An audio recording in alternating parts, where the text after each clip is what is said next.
Good morning, Scott here, known as Cantaloupe to some online, and I'm bringing a video to you on a subject that's interesting to me. It might be of interest to you or someone you know. And I want to talk about another exploit. Sometimes I cover abuses and exploits in my videos with the hope of empowering people by way of knowledge so that you can recognize it and defend yourself as needed. And this is a big one, actually. This is a big, important one, and it's not extremely common, but when it happens, it's a big, big deal. And it's the population exploit, where people take advantage of high-speed communications, modern networks, and the ability to organize rapidly so that they can deploy people to a location all at once or over the course of a period of time, where all of the people in that area are of like mind about a particular subject or interest or business model, if you will, at which point, just because there's a lot of them in a community at this point, they normalize it. It becomes proper by way of normalizing it. But the problem is that there was conspiracy and a payroll, which compromises the normalcy. So here's the thing.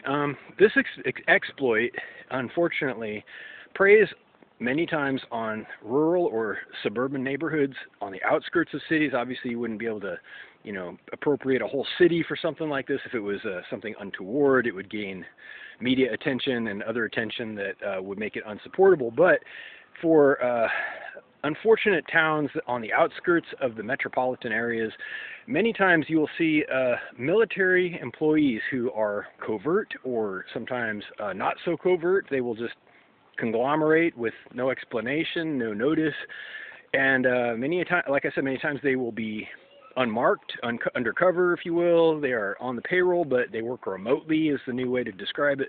And when you reach a critical mass in a particular town or region, then it can be said that, well, when in Rome, do as the Romans do, and this is our way here. This is what we do here, as if it just happened by itself, as if it wasn't the product, like I said, of some kind of communication beforehand, leveraging networks and high-speed technology. And the pointed goal of getting everybody together just for this purpose of normalcy, to make it normal, whatever it is. So, for example, human trafficking. Okay, maybe you're looking for an example of what happens in these cases. Human trafficking practices in communities regarding group sex and underage sex and involvement of parents with their own kids in the household with, or biological parents or foster parents or adoptive parents and whole communities. I've seen this, unfortunately. They will try to legitimize and dignify these kinds of things, incest, and they'll network online or whatever, and then people start moving together. They form a critical mass, and they say, well, this is our little town. This is our cult. This is what we do here.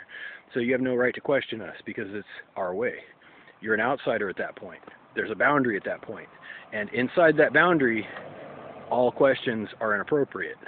But here's my point. My point in this video is that there is an objective measurement as far as quality of life, health and happiness today and moving forward of people, which, if you ask me, constitutes morality.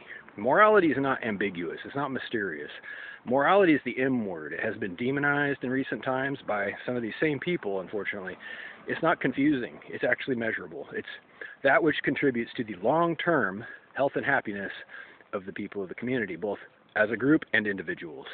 So, sure, okay, no, you might have a point that your little community, if you choose to normalize something like incest or group sex involving minors and stuff, you might have a point that there's no problem within your community, but until you can do it in broad daylight, whatever it is, until you can do it without lying about it or hiding it somehow from, beyond normal privacy stuff for intimacy that would be reasonable, you have to either fight the rest of the world who might object to that and stick to your guns or abandon your perspective on it.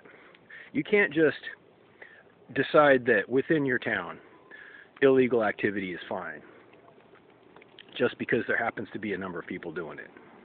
This has happened many times in history where you have cults who gather together on compounds, in communes, in communities where they have usually some kind of charismatic leader who directs them and their behaviors and their beliefs toward doing something like this, something that is questionable or outright inappropriate elsewhere, that would be considered a crime or a moral trespass. So, last thing I'll say in summary, watch out for communities where questions are discouraged, where communication, dialogue is discouraged, and there's something clearly going on with the people, and they oftentimes leave very little evidence, but you can tell sometimes when things are going on. And there's some gaslighting too. There's a potential for a defense of, oh, now you're acting, inquisitive, overly paranoid, or whatever, because you keep asking questions about our community. And at the same time, the other hand is trying to, shuffle you on out if you're not with them. It becomes a with you or against you kind of thing. And for one last time, if you can't do it in broad daylight, you're going to hurt your own people. It will fall apart. You either have to fight to make it properly allowed and acknowledged as a legitimate human practice, whatever it is, or you have to give it up. That's just part of living in the world, man. There is no, our community does things different and everything's an opinion. Everything isn't an opinion. There are actual facts.